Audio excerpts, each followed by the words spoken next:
You are not going to want to miss this. You are not going to want to miss this. We're talking about dating. Stay tuned for that. I have an incredible author in the house today. We are going to be talking to Whitney Covison, and she is the author of Will There Be Wine? This is a funny book about dating experiences in Paris. Emily who? Okay. We're going to dive deep. I can't wait to bring her on. But before I want to remind you that this is your weekly reminder, or bi-weekly or bi-monthly these days, reminder that you are amazing and you deserve to be living your absolute best life. And on this podcast, we talk to people who can help you through their stories figure out how. So without further ado, I'm going to bring on Whitney. Hi, Kia. Hi. Hi. So tell me, where are you and what time is it now? I am in Paris, France, and it is 8:01 p.m. So I love to mention that at the beginning of the shows because hey girl, hey, my little sister's in the house. So I like to mention that during the shows because this show is global and our guests come from everywhere around the world. And so it's so exciting to connect with people. And it's so interesting to see that it's at different time zones and we're still, thanks to technology, able to connect and have these kinds of conversations. So, Whitney, you are from Texas. How did you end up in Paris? I got to know that first. Absolutely. Well, I'm from Houston, Texas, so I have this whole tragic Whitney Houston thing that I'm Whitney from Houston, and people in France think that's really funny. So I grew up in Houston. I ran screaming from Houston as soon as I got my high school diploma. It was not my jam for whatever reason, Texas, and so I went to LA. And so I went to UCLA for undergrad. I was a French major. I loved French from a young age for mostly inexplicable reasons. Growing up in Texas, Spanish was definitely the more practical choice. But I think I always just wanted to be a little bit different. And so I started studying French in middle school and really just fell in love with it. So decided to major in French at UCLA. Graduated from college wanting to get to Paris. That was kind of always the dream, right? And when you graduate with a French degree in 1998 and have no idea what you're going to do, it was serendipitously I ended up getting a job with PricewaterhouseCoopers Consulting, which is so bizarre, but they were looking for programmers because it was the tech boom in those days, and their operating theory, which was quite smart, was if you could learn one language, you could learn another. And so they taught me how to code. And I kind of thought, well, shoot, they've got an office in Paris. Maybe I'll get there one day. I didn't, not through them anyway. But I did start working in technology that way. So I started as a coder. I was coding SAP apps for a while, decided I really didn't like that, that it was not going to be my thing to make the technology work. But I loved the technology. So I decided I just wanted to talk about it instead. And ended up going into tech PR. I worked for a PR agency in San Francisco during the tech boom, ended up getting recruited into Microsoft, moved to Seattle with Microsoft, started there. When I got there, I told my boss, one day I'm going to get to Paris, just so you know. And he was like, yeah, sure, whatever. Everybody says that. And a few years later, I did. So I found the dream job in Paris, moved here to be the communications director for the president of Microsoft International, who was at the time responsible for sales in every country in the world except the US and Canada. So I got to be his speechwriter and travel around the world with him. And so, yeah, that was 13 years ago. And I've been here in Paris. I came on a 2-year contract and just decided never to leave. So here we are. That French degree worked out for Somehow you. it did. I mean, serendipitously, it all worked out the way it was supposed to. That's amazing. Once upon a time, I love women in tech because once upon a time, you would never know this, but I used to program credit card terminals Funny. Many moons ago, and I actually really loved it. I started in the customer service department and was working my way up through the corporate channels. And one of the stops along the way was programming credit card terminals. And I think that it was my favorite part of that whole experience was working in tech support, troubleshooting, reprogramming, helping people work You're their a credit card saint. terminals. I don't know how. Customer service is such a tough job. It is hard. It is. It is hard. After that, I did account retention. So Wow. that's even harder. All right. That's the hardest aspect of customer service I think there is. I think But you so do too. develop a muscle of dealing with difficult people. So that's actually kind of a gift. That is But a useful muscle in every job. yes. So it's so incredible that you landed in tech, you're coding, and so many years ago, like what is probably not a lot of women working with you at that time. No, there weren't. I mean, there were a few. I had a couple of good roommates and projects along the way, and random situations. But yeah, we were definitely in the minority. I like to joke that one of the great things about as a woman in tech, it's less so now, but still the case. The line for the bathroom is always shorter for the girls, no matter what event you're at. Then it's the only place in the world that happens. So I see that you're so funny, which is probably why your book is so funny, which brings me to my next question. So you're in tech, you're in Paris, working in tech. How did you decide to write a book? Well, I mean, the short answer is I went out on a lot of really horrific dates, and I was sharing my stories with my friends just on Facebook or in person over wine in Paris, and just saying, "You're just not going to believe that this happened," and no one could believe that this happened, and I just kept hearing time and time again, "Oh my God, you can't make this up. You must write a book." And one day I just decided to believe them, and I just started writing, and it was probably about 5 years ago. And I was doing it on nights and weekends and vacations and trains and planes while I was working 100 hours a week at Microsoft. And I would not touch it for months at a time. It was definitely something that I just kept coming back to, A, because I kept getting new material, and B, I just felt like it was a story that needed to be told. So I stuck with it until the end. I actually left Microsoft in last summer to finish the book, and just finished it late last year and published it in January. And here it is. Will there be wine?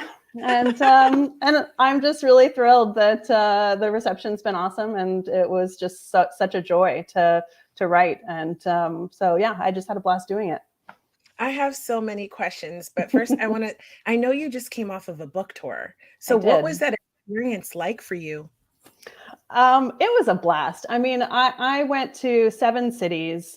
I started in Paris and then was in London, and then I did 5 cities in the US. And apart from one, Chicago, all the other cities I had kind of existing network in. So I had a lot of my friends, and then other people from Bookstagram or other influencers that were invited to the tour. And mostly, I just got to stand around and drink wine with my friends, and who were all really excited about the book and about my accomplishment. So honestly, it was a blast. I did a lot of event planning for Microsoft and other companies over the years, and there's always something that goes wrong in these Mhm. events. And I don't know, I just got super lucky because everything went so smoothly, and I had such a great time. I sold out every city that I was in, and just had a rockin' good time. So yeah, my liver needs a bit of a break after that Will There Be Wine tour, but I had a blast. So, confession time. When Yes. Matilda, my co-host, is here, I have her teach me a word in French because I am learning French right now, right? And because I want to Amazing. come to Paris and I want to speak the language when I come there. Perfect. You should. I hope to come in the summer actually around July. And so Great. maybe we can meet in person and That I would be can get you awesome. my copy of your book. With pleasure. Awesome. So what I am curious about though is I know that in Paris, and which is amazing that you speak the language and you've been there so long, but I read in your biography that you went there married. I did. And so while you were in Paris, the most romantic city in the world, so they say, your marriage So they say. came to a close. Yes. So this is Yes. something I vibe with because I'm also divorced. I got divorced in my 40s. And a lot of the things that people told me was if you can stay in the marriage, stay in it. It's hard out here for women your age. You have kids. You're never going to find anyone who wants to take care of two children. You'll never find anyone because all that men in your age group that would be qualified to date you for your standards would like to date younger women. So tell me, did you hear any of these untrue stories when you were? I have to tell you, I didn't. I first of all, I don't have kids, so I think Mhm, that makes a big difference. mhm, I think a lot of people stay in marriages for the sake of the children, and I totally understand that. I had the luxury of not having to worry about that. So I think that made it a lot easier. I mean, my parents actually got together when they were 13. And so I was really like, had this long kind of this idea that marriage was supposed to be forever, and that's what I went into it thinking, and I was kind of committed to that.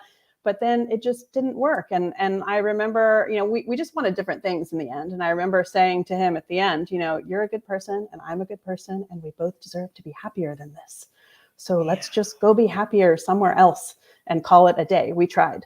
And I think my circle really respected that we did try, that we hadn't been happy for a long time. And I think at the end of the day, like, your friends just really want you to be happy, or that's what mine wanted for me and my family. And I was very lucky to not have that pushback and just to say, go conquer the world, go be happy.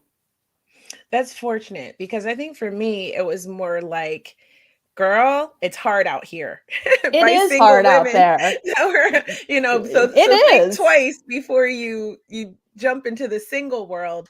But so I was single for almost 5 years. And then I I got you decided doubled. I decided I was ready to start dating, right? Mm. So I'm really curious, like you say you had me doubled. So you were single for nearly 10 years. What was your process like? Well, so I got divorced 11 years ago now, Mhm. and I have been single for the better part of that time. I had a few little adventures along the way, which many of which are inspiring stories in the book. But it has been rough. Like, no lie, it is tough to date over 40. I think that's true anywhere in the world. I think that, I mean, I got divorced when I was 38. And I think it's tough to date in that age group anywhere in the world. It's even tougher when you're doing it in another language and in another culture. And my ex and I had been together for 10 years. And so the last time I had been single, I had been in my 20s in San Francisco when everyone still spoke on the telephone, which, Yeah. then all of a sudden it's texting and it's dating apps, and the written form of communication is texting, the worst form of communication in the world. I'm a professional communicator, so I can say that.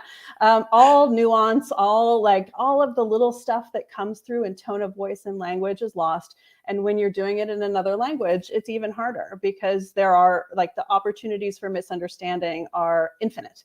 And there are so many. I mean, I don't think the story's in the book, but I remember texting with my first French boyfriend, and I was it was after a particularly good night, and I was trying to tell him that he had made my toes curl, and whatever I said, literally, he was like, I have no idea what you're saying, but I think you're trying to be sexy, but I really don't understand you. I was like, oh, shoot, fail. And that's just like one one little example where, like, all of that nuance in language is so, Mhm. like, makes it even harder. So anyway, degree of difficulty super high, no joke, it's rough out there. But I just feel like, the quest is part of it is figuring out who you are and what you want and what you accept and don't accept and what you need from other people.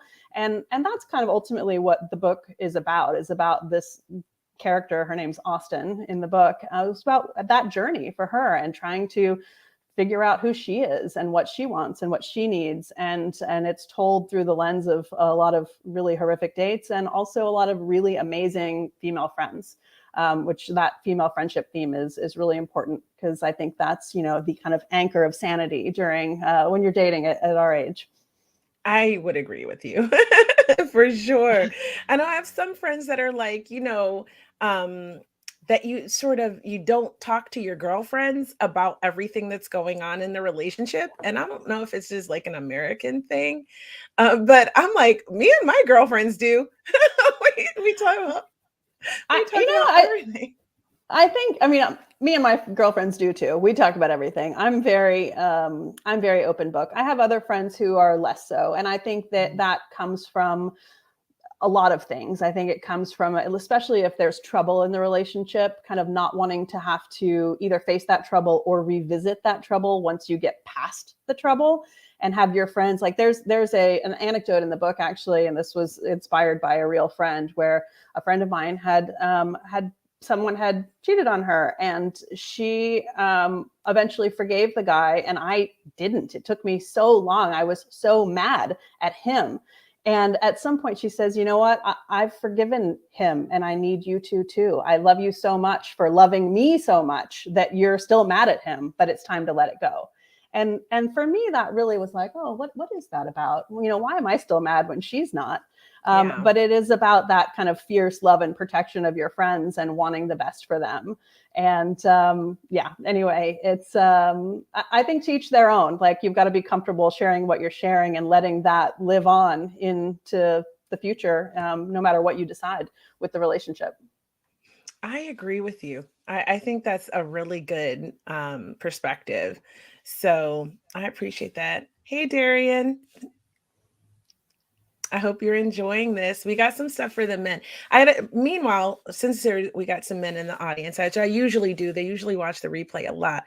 Truthfully, my audience is a little bit more men than it is women. So I love to give them insights into how women think and remind them, because it's a difficult time to be a man in some regards. So remind them that they're valuable too, and they're important, and they're being in their healthy masculine energy is so important, and that as women we really crave and love that. So I love when the guys turn up and show love to the podcast. I appreciate that. um Absolutely. Hi, guys. that's right, that's right. That's right, Bougie. And our brothers.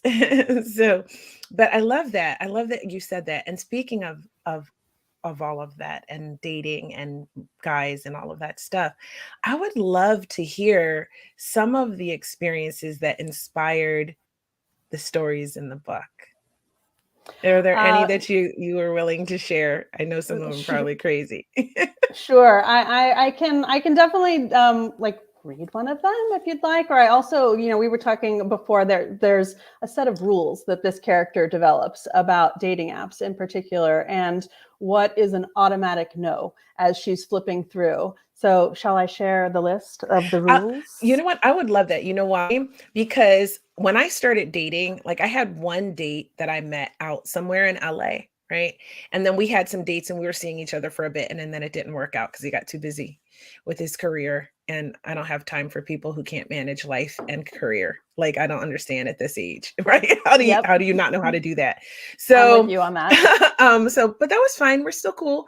But my friend, a relationship coach, who will be on Hot Topics Live next week, said to me, go on this dating app. And I was like, no, I'm not doing it.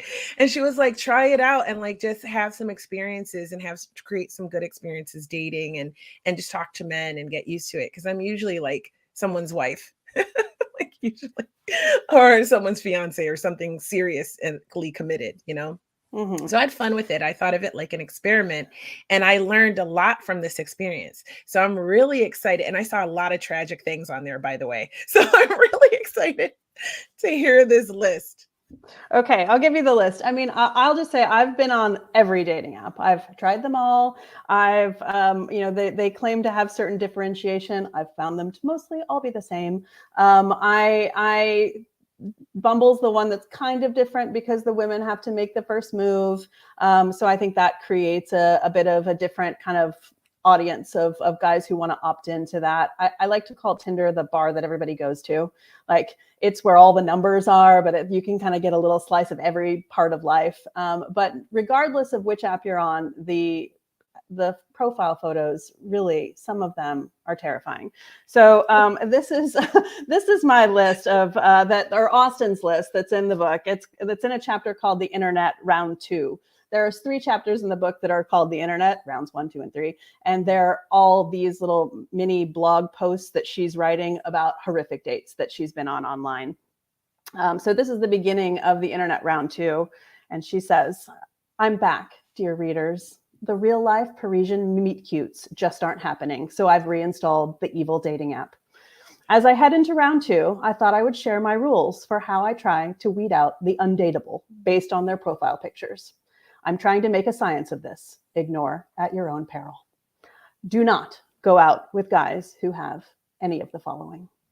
Number 1, multiple car selfies. This is clearly vanity run amok. Number 2, the in bed shot.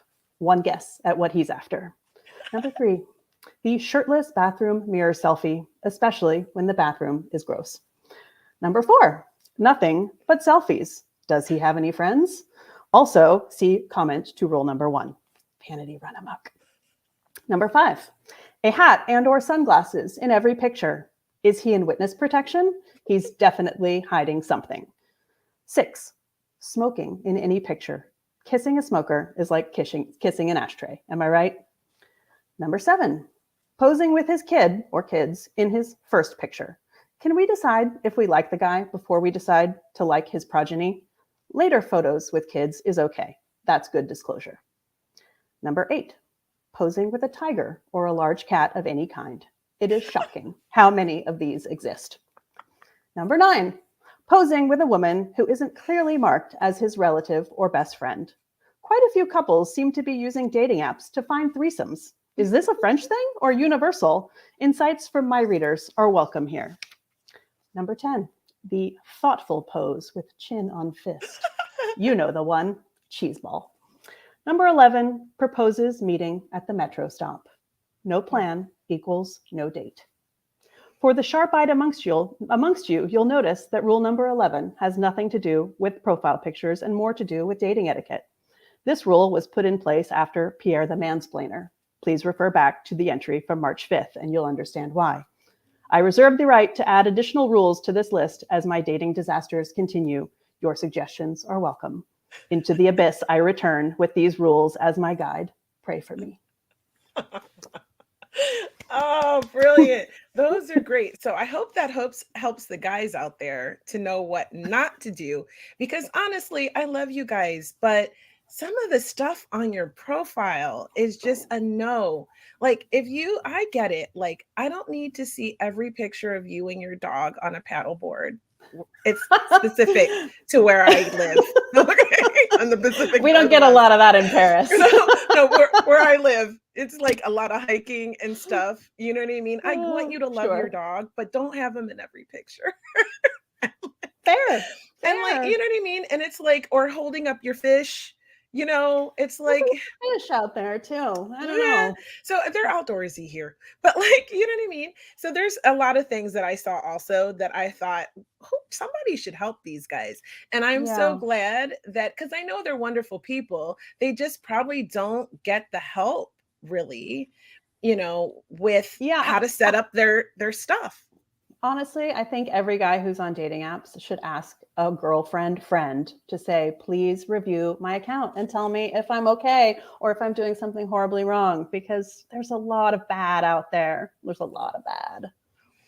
There is a lot of bad. And so, okay, so which brings me to, you have lots of tales in Will There Be Wine. So do. what are some of those tales that, so okay, let me ask this first. Are the stories in the book, I know they're based on your actual experiences, but how true, like how close are they? Give us the tea.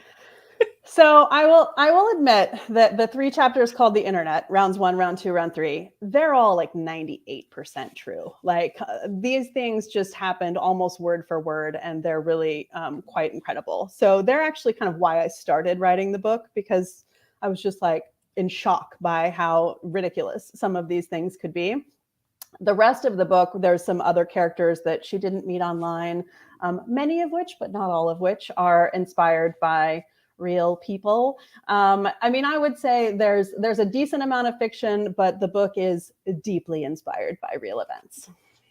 Wow. Okay. So, can you share some of the dating disasters? Sure. I feel like I should do Pierre the Mansplainer just because I referred to him in the For rules. sure. So let's give him some credits. Ready? Hmm. Here we go. Pierre the Mansplainer, Part 1. Let me start by owning the fact that this story truly should not have two parts. It should have been a one and done, but I was having an off day and got blindsided. It happens, right? I met Pierre at 7 p.m. at Le Bombardier near the Sorbonne. I was already seated when he arrived, looking flustered. He said bonjour and then quickly told me that the zipper on his jacket was stuck. He couldn't get out of it and asked if I could help. Because I had tiny fingers, he said. The guy seriously asked, as his opening line, for me to help with his zipper. It wasn't his pants, but still. I took one look at the jacket zipper and knew it wasn't coming unstuck, so suggested he just slip it off over his head. I watched as he awkwardly wiggled himself out of the jacket, tossing it onto the chair and settling into our table. What a weird start. I ordered a glass of Bordeaux. He ordered tea. Who drinks tea at 7 p.m. on a date? In retrospect, I should have left immediately based on that choice alone. He then proceeded to rapid fire questions at me for 54 minutes. I clocked it. The questions were about my work, my studies, my family, my expat life in France. I never had the chance to ask him anything because I was apparently being interviewed for a job, the job of being his girlfriend. But it turns out it wasn't so much of an interview as it was a pre-screening. After these strange 54 minutes, he put some money on the table, quickly stood up and said, well, this has been fun. You're really interesting. I have a dinner to get to, but I'd like to see you again. How's Saturday? Had my brain been firing at full speed, I could have, would have, should have simply said, no merci, and put myself out of the impending misery. But as mentioned, I was having an off night. I uneasily agreed while he clumsily struggled to get his zipped up jacket back over his head. None of it was graceful.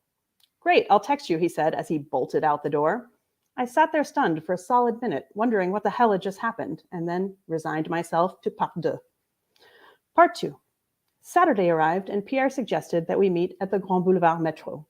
In my experience, meeting at a metro stop means the guy has no plan, so we inevitably spend the first 20 minutes of the date wandering around, usually on cobblestones, with me in heels, to find an acceptable spot. Between this and the less than auspicious part 1 of this encounter, I was not jazzed about the evening, but at this point, I was committed. I got on the metro, and while en route, he texted saying he was going to be 15 minutes late. It was raining, so I asked, always hopeful, if he had a place in mind. I suggested I could head directly there rather than waiting at the metro stop in the rain. I ended the text with a smiley face emoji because that softens it, right? He replied saying he didn't have a place in mind, but maybe he would only be 5 minutes late after all. Subtext, you'll wait in the rain. Deal with it. Charmed, I'm sure. I huddled under the awning of the metro station until he arrived, and we emerged into the rain together. We wandered into 2 places that were fully booked before eventually landing in a small Italian restaurant that was completely devoid of charm. The fact is that on Saturday night in Paris, reservations are required for any place that's even remotely nice. I wasn't expecting a Michelin star, but I do appreciate it when someone takes the time to actually plan a date. Is that so much to ask? We were looking over the menu when he proclaimed, they have ravioli, you know, the pasta, with stuff inside. There was an accompanying hand gesture to demonstrate the putting of stuff into the pasta pocket. Or was he pantomiming sex? I instinctively cocked my head to the side like a dog trying to understand its human. Did he really just mansplain ravioli to me? All this happened in French, of course, so I took an extra second or two to be sure I understood what was happening. When my brain confirmed that it was the disaster it seemed to be, it was too late for a snarky reply, so I simply went with, yeah, sure, ravioli. I somehow managed to keep my exaggerated eye roll on the inside. Suffice it to say that the conversation didn't improve, so by the time dinner was over, I was desperate to escape.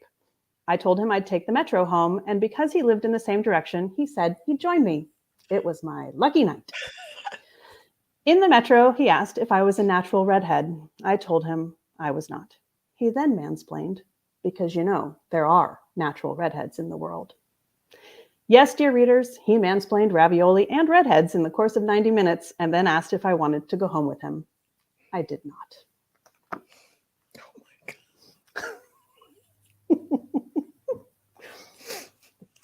There you go. Outstanding. Well, so then after that, she makes the rule no more metro stop dates, but she breaks it a time or two and always regrets it. I mean, we got to stick to our boundaries. That's the lesson. If you don't Really. stick to your boundaries, you are doomed to repeat that mistake over and over until it clicks and you stop doing Yes. it. Right. Yes. She learned that the hard way. Oh my goodness. She Oh is my me. gosh. Oh my god. So I just got a note. So that's one, but I know that there are several in the book, which I'm sure are increasingly more and more hilarious because that's so funny. Um, and I mean, it has to be. Do you sometimes feel like it could only be comedy, like a Yes. comedy of errors, like these experiences that you've had that inspired the book? Absolutely. I mean, when I started writing it, I definitely thought it was going to be just a bunch of slapstick, just these ridiculous one after another encounters. But at the end, what made it? When I got all that down on paper, I had to sort of think about, all right, what makes this a novel rather than a random collection of anecdotes? What is the red thread that kind of pulls all that through? And that's where the female friendships came in. Where that became so core to the story because it was about the debrief after, where you're sitting down with the girls and talking about what happened and saying, gosh, like, when am I going to learn this lesson to stop doing that, to hold on to my boundaries, to not be afraid to say who I really am. I mean, one of the other things that she learns slash I learned over the course of all this dating was, in the internet round one, she doesn't say that she's traveled to more than 70 countries. She doesn't say that she went to a big university. She doesn't talk about her big job because she's trying not to intimidate people. And then with each round, she decides to disclose a little bit more about who she really is, deciding that, if they don't like who she really is, then they're not the guy. And, I read somewhere once that, for the right person, you can never be too much or too little of anything. I love that. Mhm. And I think she kind of learns that along the way in the book to say, okay, well, I'm not going to try to make myself smaller. I think, I was listening to this podcast. It was Glennon Doyle's We Can Do Hard Mm. Things, which is, Love her. I love that podcast. But Lily Collins of Emily in Paris. Thanks for the Yeah. shout earlier, Emily, Yeah. who I love that. Great show. But Lily Collins, very smart girl, was on this podcast talking about a great relationship that she had versus a bad relationship that she had. And what she said that I loved was that the bad relationship person made her feel like she had to be smaller in the world, and that the right relationship person made her feel empowered to be bigger in the world and to own the space, all the space that she could for what she had to offer. And I think that's such a powerful message, and something that Austen kind of learns in the book as well, that Whitney that I have learned along the way is, because we've all been in those relationships where Mhm. you feel like, I can't be as happy as I want to be because I don't want to make him feel worse because maybe he's having a bad day or whatever. But I think, the right person is going to be there to celebrate you no matter if they're having a crappy day. They're just going to be happy that you're happy. And I think that's kind of what you have to seek out in this world, is the person that lets you be big. And there's moments obviously to not do that for the right reasons, and to not just like shove it in someone's face if if they're not having a great day. But I think that kind of instinct is something that you develop over time, and certainly as you get into your 40s and you know yourself better, and you know your needs, and that's a luxury of dating at this age, I suppose. I love that you said that. I love that whole thing about never being too much. I did a whole episode with another author, actually, Jeanette LeBlanc, and she is also amazing on Instagram to follow. She talked about that, and that episode was called "You Are Never Too Much." Because you're never too much. And she wrote like a little piece about this, and we talked about it. But I was so attracted to that energy, because it's true. Like, if there's a lot of amazing things that we talked about in this podcast, but I think my favorite is the fact that You deserve to take up space. You deserve to take Yeah. up space. Yeah. And like I said, I You're a don't, major. sorry, you just, my network just cut a little bit. So keep going. But I was gonna say, like, you deserve to take up space, and you be who you are, and the right people will be attracted to that energy. I mean, male or female, you know. There are atrocious women out there as well, right?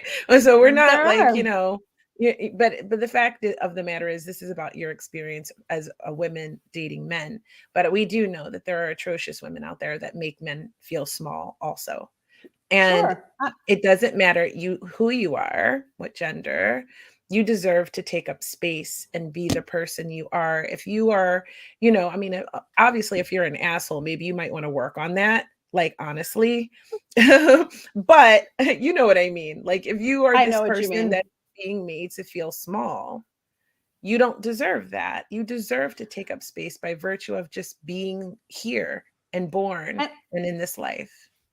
agreed. And I think that that's true of people that you're in dating relationships with and friendship relationships Mhm. with. And I was talking to another relationship coach therapist, and she was asking, like, how does this character keep getting back up in the face of rejection?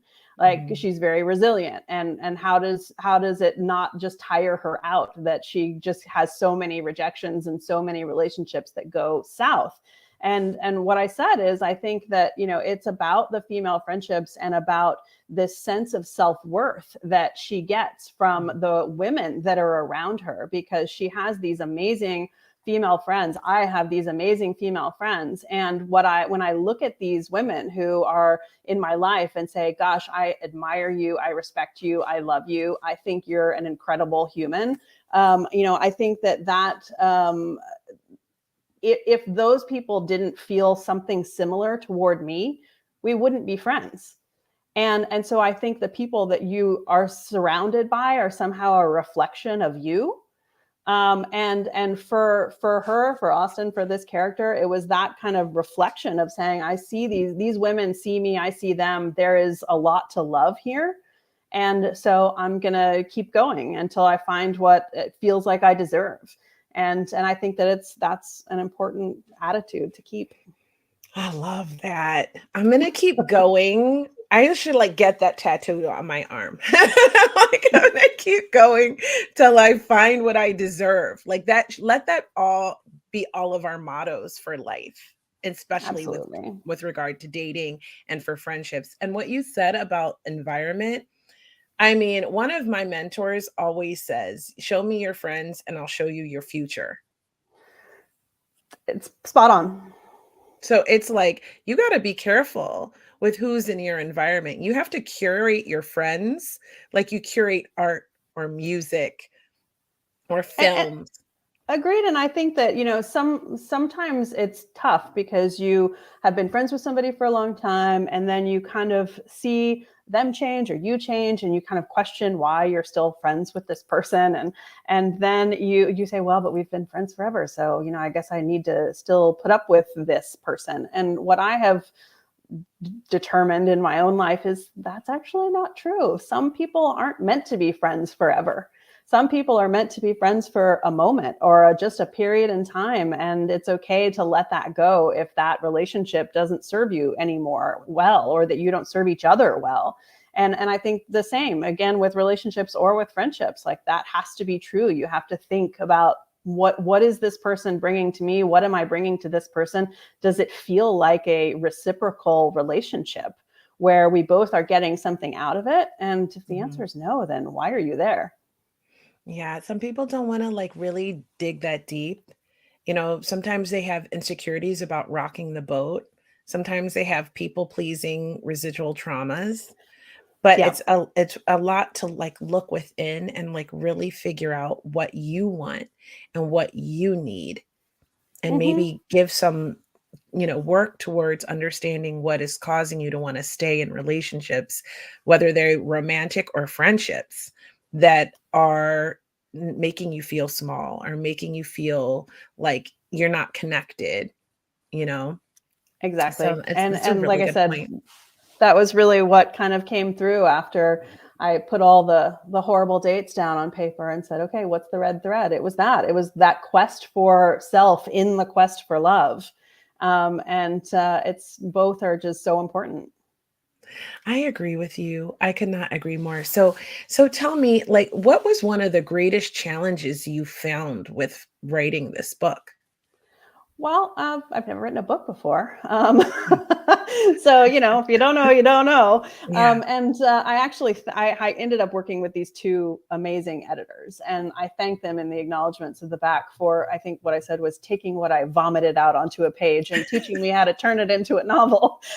Because one of them was a structural editor. Her name was Holly Ingram, and she basically she took the first draft, which was kind of like one chapter per guy, and within some of the more significant ones, there was some flashback or some flash forward to try to put the story in context. And she said, nope, you can't do that. It's impossible to keep the timeline straight with all this jumping around. You should pull it apart, tell those stories in full in a linear way. So when the guy comes back, that you go, oh, so and so's back. Maybe now is when they're going to sort out, and you kind of go, oh, okay, yeah, duh. Like anybody who's ever read a book kind of understands that that is logical, but if you've never written a book, you don't know.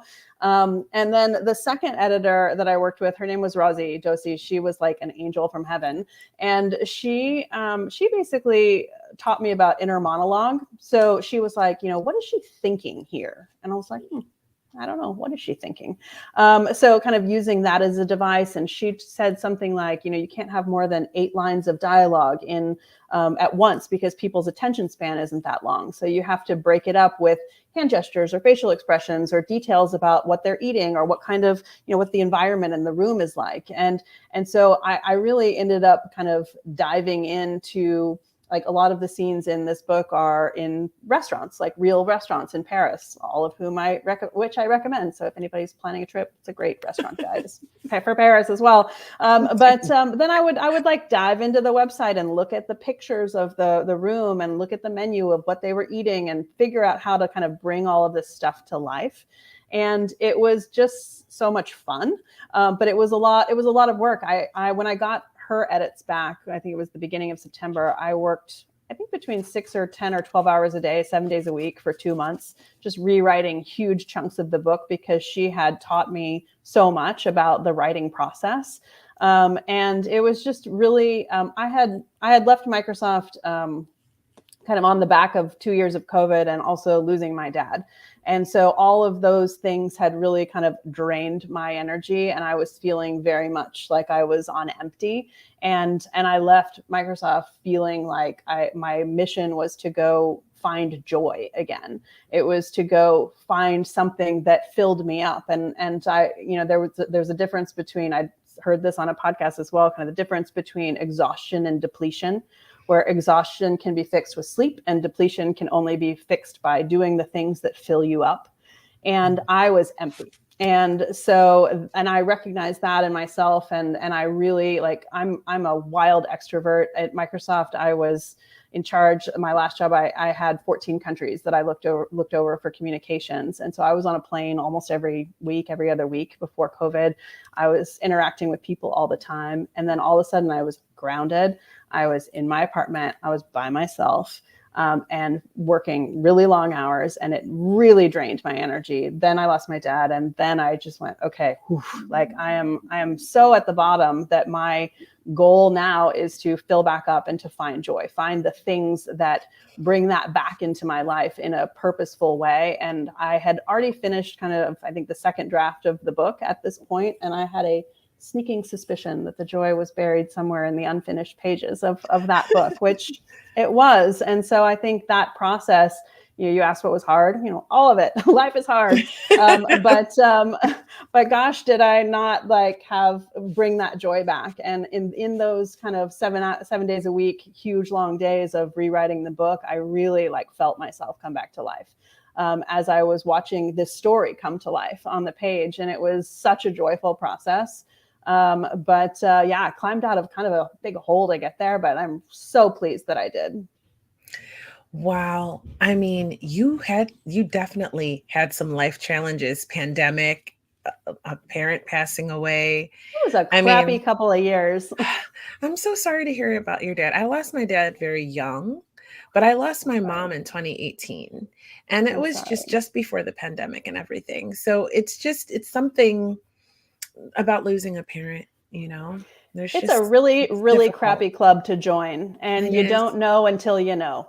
Mhm. And I remember like talking to one of my friends after I lost my dad. She had already lost hers, and I said, "Gosh, I feel like I failed you when you lost your dad because I just didn't know." She's like, "You didn't fail me. You just didn't know." Yeah. And I think that is something that you really learn the super crappy hard way.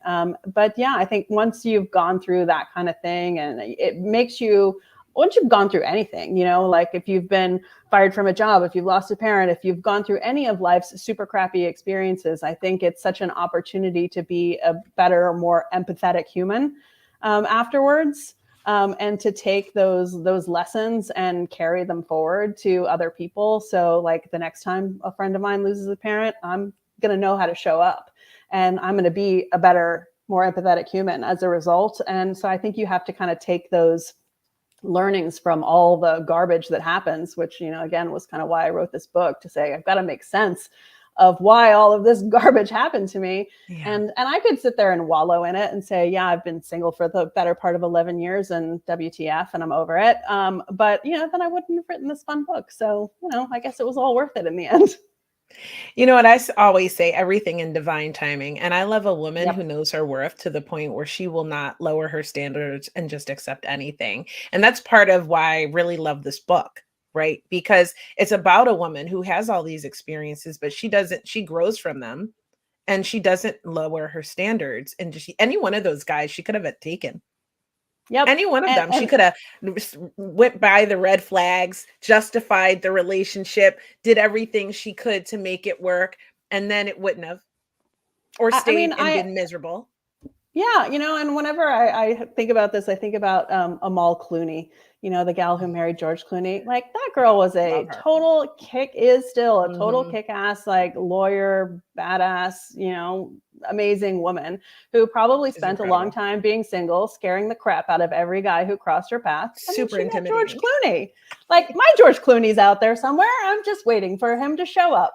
Yes, I love that. I love that for all of us. Everybody's George Clooney is out there somewhere. It's Or you're probably a not Amal George Clooney. Clooney, but whatever. It's the equivalent. Or you're a Amal Clooney.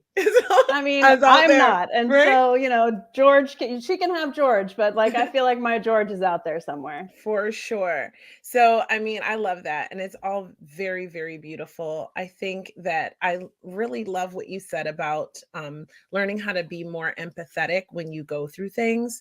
I think for me, it's a divorce. Yep. Going through my divorce, this was my second one. And I got married really young. And then I was single. And then I met my last husband. And then we were together for a very long time. We had our kids and everything. And so when that marriage dissolved, it was very unexpected. It was very sudden. In retrospect, I should have known, or I probably shouldn't have even gotten married. But it lasted a very long time, and then I stayed until I just couldn't anymore. But by result of going through this thing twice, which is extremely traumatic, I wouldn't wish on anyone, but I will say it's always the right choice if you're miserable and the relationship is irreparably broken, right? Don't stay Yeah. for I'm not an advocate of sticking around for the kids because I think your kids will be miserable. I'm not an advocate for sticking around and trying to make a relationship work. I'm not an advocate for that. I'm an advocate for fulfillment and joy and a joyful life. And so Well, I I mean, think choose that, right? absolutely. I think choose joy. I think for me, the counsel that I give on the back of my divorce and kind of what I learned was, I mean, I think if a marriage is meant to last for a lifetime, and let's call that 50 years, over the course of those 50 years, there are going to be some crappy years. 1, 2, 5, 7, I don't know. There could be a lot of crappy years, but the question that I asked myself and that I encourage people to think about when they're in this situation is, life's paths either are going to come back together or they're going to diverge. And sometimes they're going to go like this, where you don't really want the same thing at the same time. But ultimately, the question that you have to ask is, do we want to end up in the same place?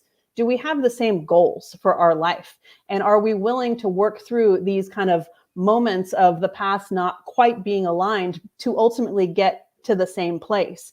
And for me, in my marriage, like what I realized at some point was we just wanted fundamentally different things. Our paths were just diverging in a way that felt irreparable. And so I think that was the moment that I kind of thought, okay, well, actually, this is no longer worth fighting for, because we're not fighting for the same thing. We don't have the same end game.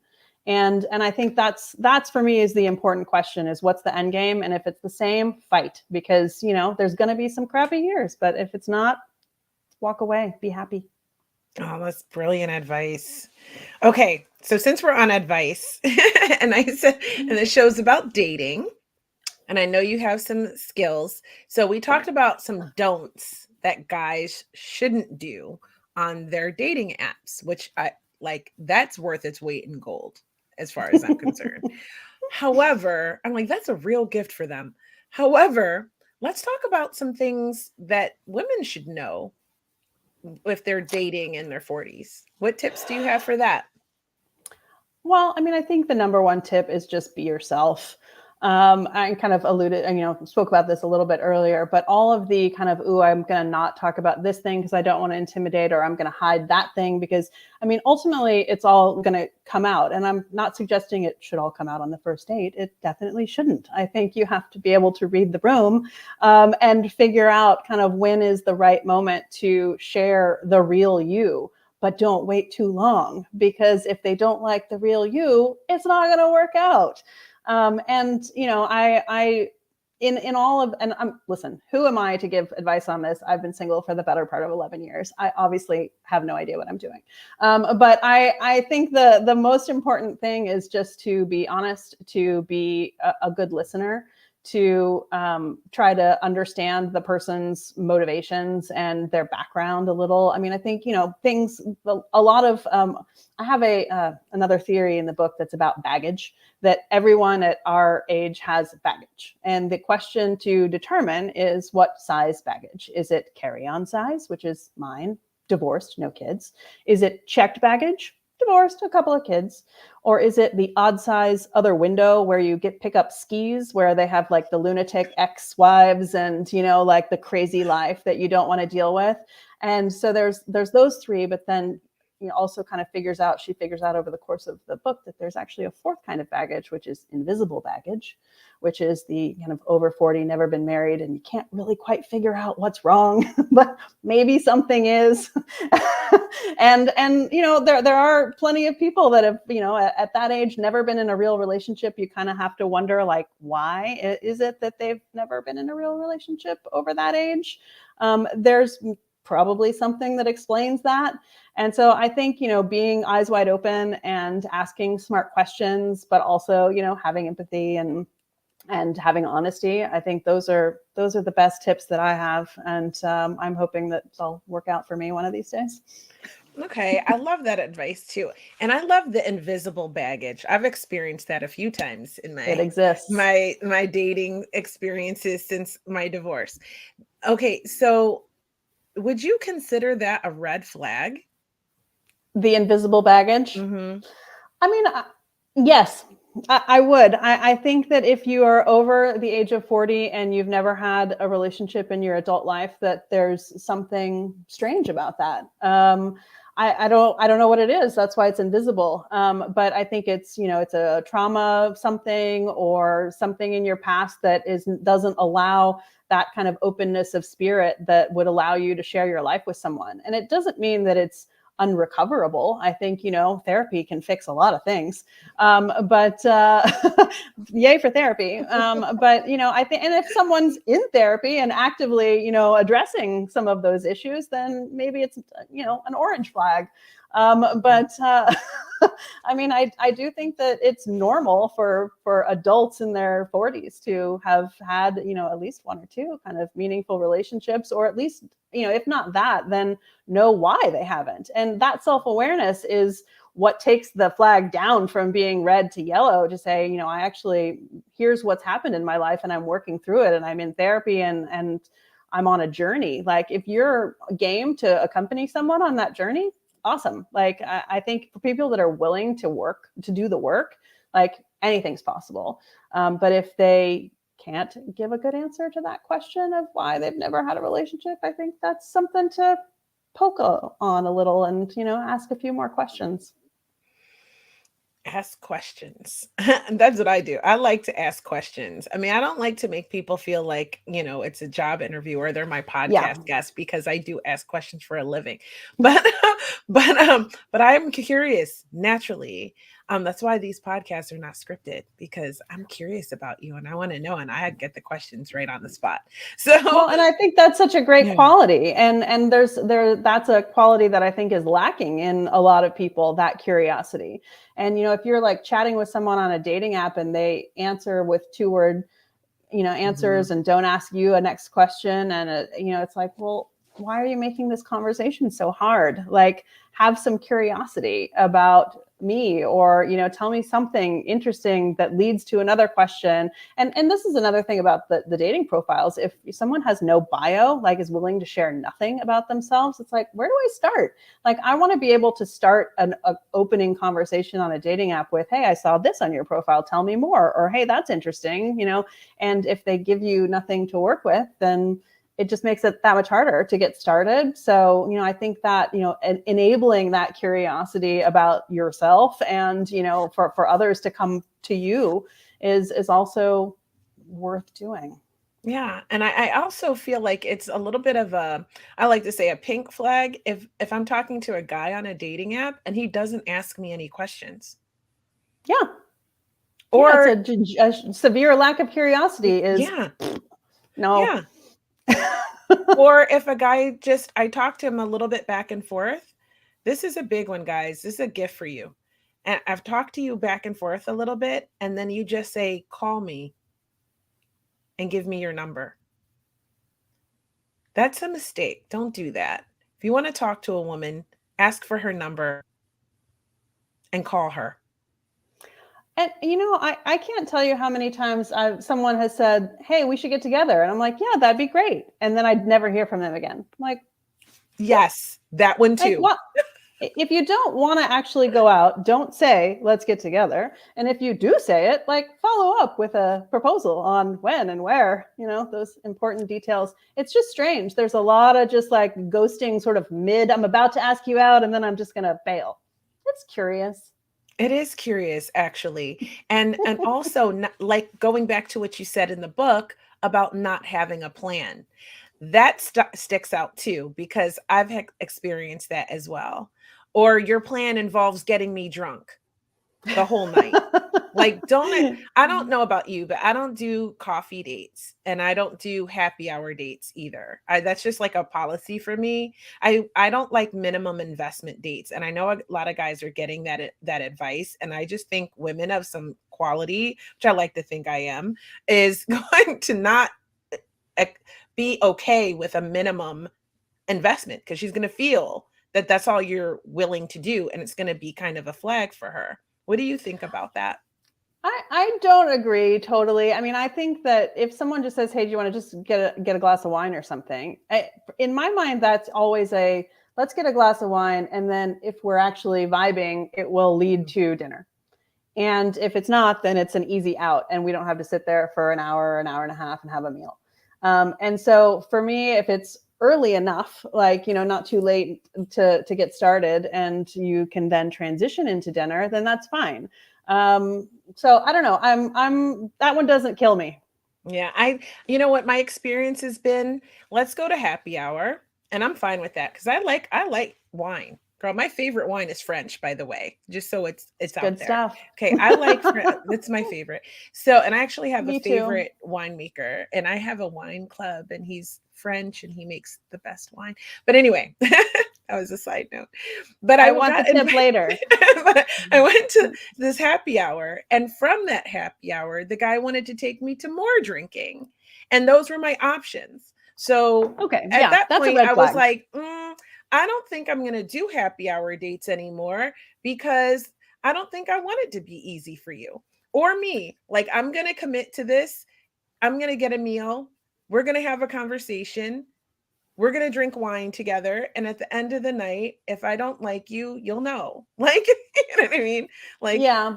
I mean, I guess in my mind, like there's, I think that everybody can be in charge of the moment, right? And mhm. if the proposal is let's go for more drinks, and you say, actually, I kind of like you, but I'd rather have a meal, and they're like, no, then yeah, run. But Yeah, run. if and maybe it was like let's go to the next place, and there was food there, and you didn't know that, and so missed out on Uh, something no, great. I knew. Okay. Well, I I mean, knew what was I'm going on. not you, but like Yeah, the global you. you have to be But open. I think you have to be open, and I think you have to be clear on what you need and what you want. And if you want food, then say you want food.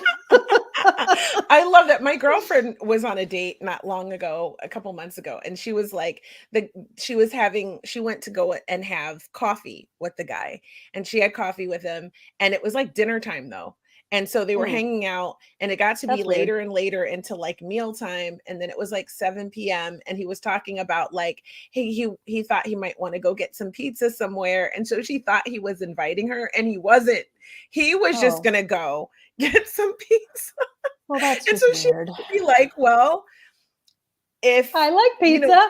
she was like, I like pizza. I've never had that pizza place. That was like her way. And he was like, oh. And then she was at some point he kept talking and she was like, well, if we're not going to go eat, I've got to go.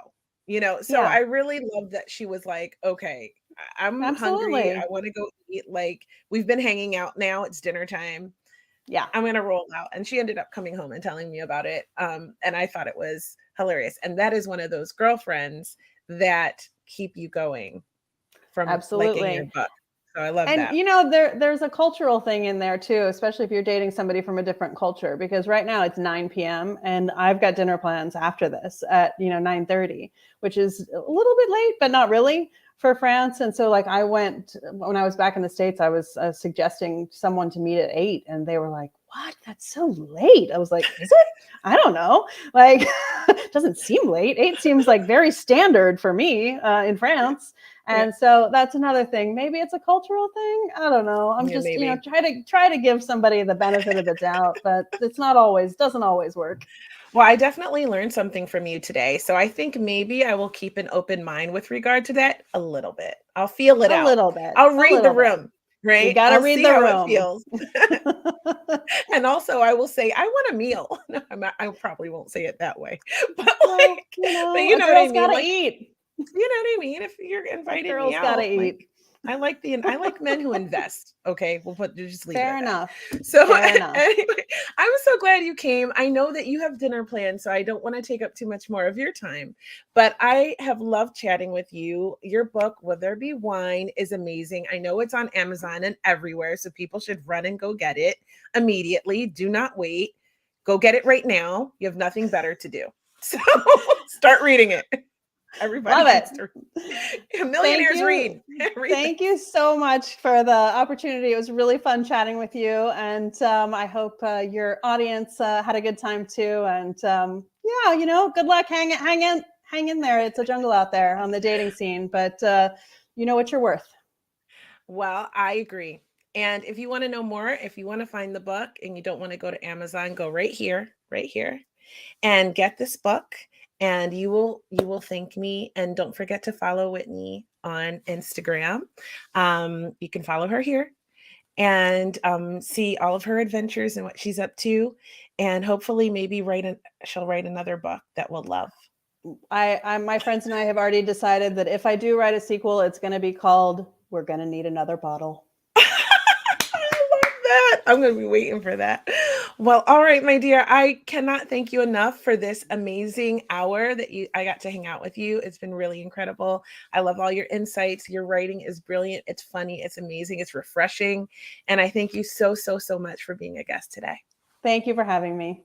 Well, I know you've got to go. I'm going to put you in the green room. If you have to dash, I understand. I'll catch up with you later. Otherwise, I'm going Okay. to wrap up the show and I'll come say a proper goodbye. Okay, I'll wait. See you in a minute. And with that, that's another episode of Hot Topics Live. Matilda will be back soon. Gloria will be popping in soon too, for those of you who love Matilda and Gloria. So remember to set your notifications so that you know when we come live. If you're watching on Facebook, follow the page, set your notifications. If you're watching on YouTube, subscribe, set your notifications. Hit the bell so you know when we come live so you don't miss the episodes. And if you love me, you love anything about me, you love my new eye color, you love my hair or my outfit or these paintings back here. If there's anything about me that you love or this episode and you want to see more of it, then you should follow me. Follow me on all of these places right here. Yeah. Yeah. And you know what else I've been doing lately? I have been on TikTok. I have been having so much fun on TikTok, playing with all the trends and all of the filters and just dropping some knowledge down there and sharing some stuff from the guests, that what I've learned from my guests, right? So, and some stuff I've learned along the way too. So come and play with me on TikTok and you can find me right there. So go do that too. And let's stay connected. If there is a topic that you would like to have a guest speak on this podcast, go to my Instagram page for the podcast, right? That is at Hot Topics, the podcast. It's probably easier if you don't DM me on Facebook, but you can drop a comment below the YouTube video. You can go to Hot Topics, the podcast, and in the messages section, leave me a message, leave the podcast a message. I'm on Instagram more than Facebook. So if you really want to connect with me, do it that way, or drop a comment below this video on what you would like to see on an upcoming episode, or some feedback or some love. We always like positive energy. We spread that around here. So remember, this has been your weekly, bi-weekly, bi-monthly these days reminder that you are amazing. You are amazing. And you deserve to be living your best life possible. And I hope you learned some things here today that will help you do that. And with that, that's a wrap. I will see you. I'm actually coming back next week with my dating coach friend, that one, Coach Marta. And she'll be back sharing some tips on attachment styles, on how to deal with breakups. So we're going to talk about. So tune in for that. I love you guys. I'll see you next time.